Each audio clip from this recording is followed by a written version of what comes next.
आसिफा मंगल म्हणजे 24 वर्षांची एक बलोच तरुणी ही गेली 2 वर्ष बलोच लिबरेशन आर्मीसाठी काम करत होती.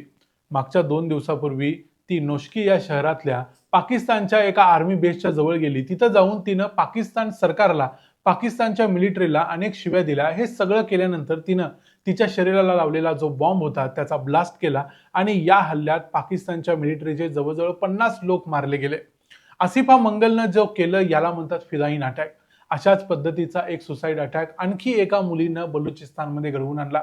आता बलुचिस्तानमध्ये मागच्या काही वर्षांपासून आपण ऐकतोय की अशा पद्धतीचे हल्ले पाकिस्तानी लष्करावर होतातच, पण हा जो अटॅक झालाय तो काही एक्का दुक्का अटॅक नव्हता. हा पाकिस्तानच्या लष्करावर आणि पाकिस्तान सरकारवर झालेला मागच्या 20 वर्षातला सर्वात मोठा अटॅक होता. त्यामुळं बलुचिस्तान खरोखर आता स्वतंत्र होणार काय? बलुचिस्तान स्वतंत्र होण्याच्या कितपत जवळ आहे आणि नक्की बलुचिस्तानमध्ये आणि पाकिस्तानमध्ये मागच्या 2 दिवसात काय काय घडलंय ते पाहूया आजच्या या व्हिडिओमध्ये. मी आहे रणजित यादव आणि तुम्ही पाहताय द मराठी बाणा. भारताचे national security adviser Ajit Doval यांनी काही वर्षापूर्वी एक स्टेटमेंट दिलं होतं, ज्यामध्ये ते म्हणाले होते की तुम्ही पुन्हा आणखी एक मुंबई करा आणि तुम्ही बलुचिस्तान कायमचा गमावाल. आता या स्टेटमेंटमध्ये त्यांनी पुन्हा दुसरं मुंबई केलेलं नसलं तरी बलुचिस्तान मात्र ते गमवत आहेत, ते त्यांच्या नॅचरल कोर्समध्ये.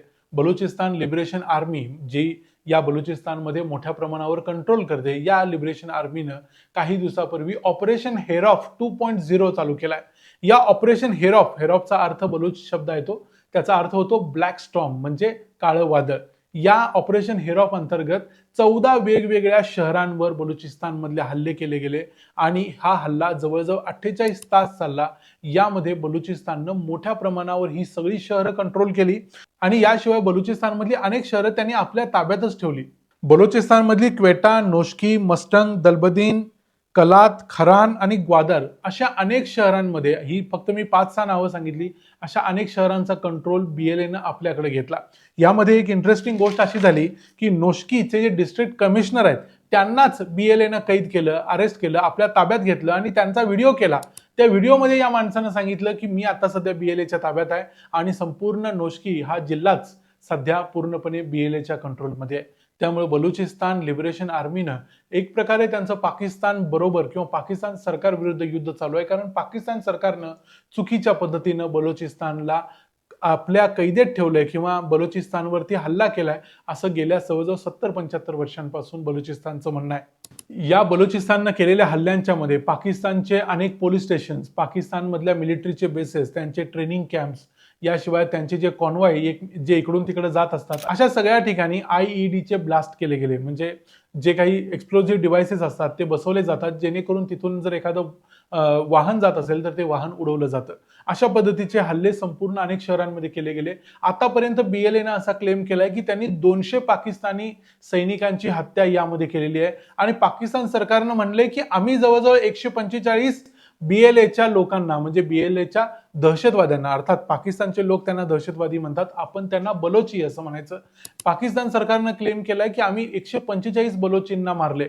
म्हणजे 200चा क्लेम जरी केला असला तरी पाकिस्तान सरकार म्हणते आमचे फक्त 17 सैनिक मिळेत. अर्थात पाकिस्तान सरकार कधीच काही खरं सांगत नाही. पाकिस्तानचे जवळजवळ 1000 सैनिक दरवर्षी त्या बलुचिस्तानमध्ये आणि वरच्या असलेल्या खैबर पख्तूनख्वामध्ये मरत असतात, पण पाकिस्तान सरकार या गोष्टी नंतर काही महिन्यांनी किंवा काही वर्षांनी मान्य करतो, लगेच मान्य करत नाही. पाकिस्तानी सैन्यावर आणि पाकिस्तान सरकार विरुद्ध झालेला हा मागच्या 20 वर्षातला सर्वात मोठा अटॅक आहे असं म्हटलं जाते, कारण या अटॅकमध्ये 12 शहरं टार्गेट केली गेली आणि त्यांचा कंट्रोल देखील आपल्या ताब्यात या पाकिस्तानमधल्या BLA गटांना घेतला, म्हणजे बलुचिस्तान लिबरेशन आर्मीने घेतला. यामध्ये अशा देखील काही घटना झालेल्या आहेत जिथं हा कंट्रोल पुढचे काही दिवस यांच्याकडे, म्हणजे अजूनपर्यंत BLAकडे आहे आणि सध्या पाकिस्तानच्या सरकारनं या सर्वांच्यावरती हल्ला केलाय. पाकिस्तानच्या आर्मीनं काही शहरांचा कंट्रोल घ्यायचा प्रयत्न केलाय. यामध्ये काही निरपराध बलोची लोकांची हत्या केलेली आहे. पण मागच्या जवळजवळ 2 ते 3 वर्षांमध्ये BLAचा कंट्रोल संपूर्ण बलुचिस्तानवरती वाढत आहे. आपण बघितलं की मागच्या वर्षी जाफर एक्सप्रेस नावाची अख्खी ट्रेनच BLAनं हायजॅक केलेली होती. नंतर काही दिवसांनी ती हायजॅक केलेली ट्रेन मग सोडून दिली जेव्हा पाकिस्तानचं लष्कर तिथं पोहोचलं. अर्थात पाकिस्तानच्याकडे जवळजवळ 7-8 लाख लष्कर आहे, ते कितीही सैनिक तिथं उतरवू शकतात. त्यांच्याकडे इतर अनेक गोष्टी सहजपणे उपलब्ध असतात ज्या BLAला उपलब्ध नाहीत.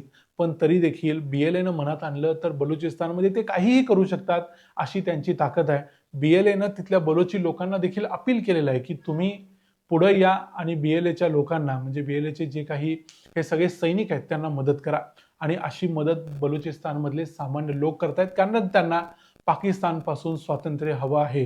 तुमच्यापैकी अनेकांना ज्यांना ही गोष्ट माहिती नसेल की बलुचिस्तान हा खरं तर पाकिस्तानचा भाग कधीही नव्हता. म्हणजे भारत स्वतंत्र होण्यापूर्वी पाकिस्तान हा भारताचा भाग होता, पण त्या संपूर्ण भारताचा भाग देखील बलुचिस्तान कधीच नव्हता.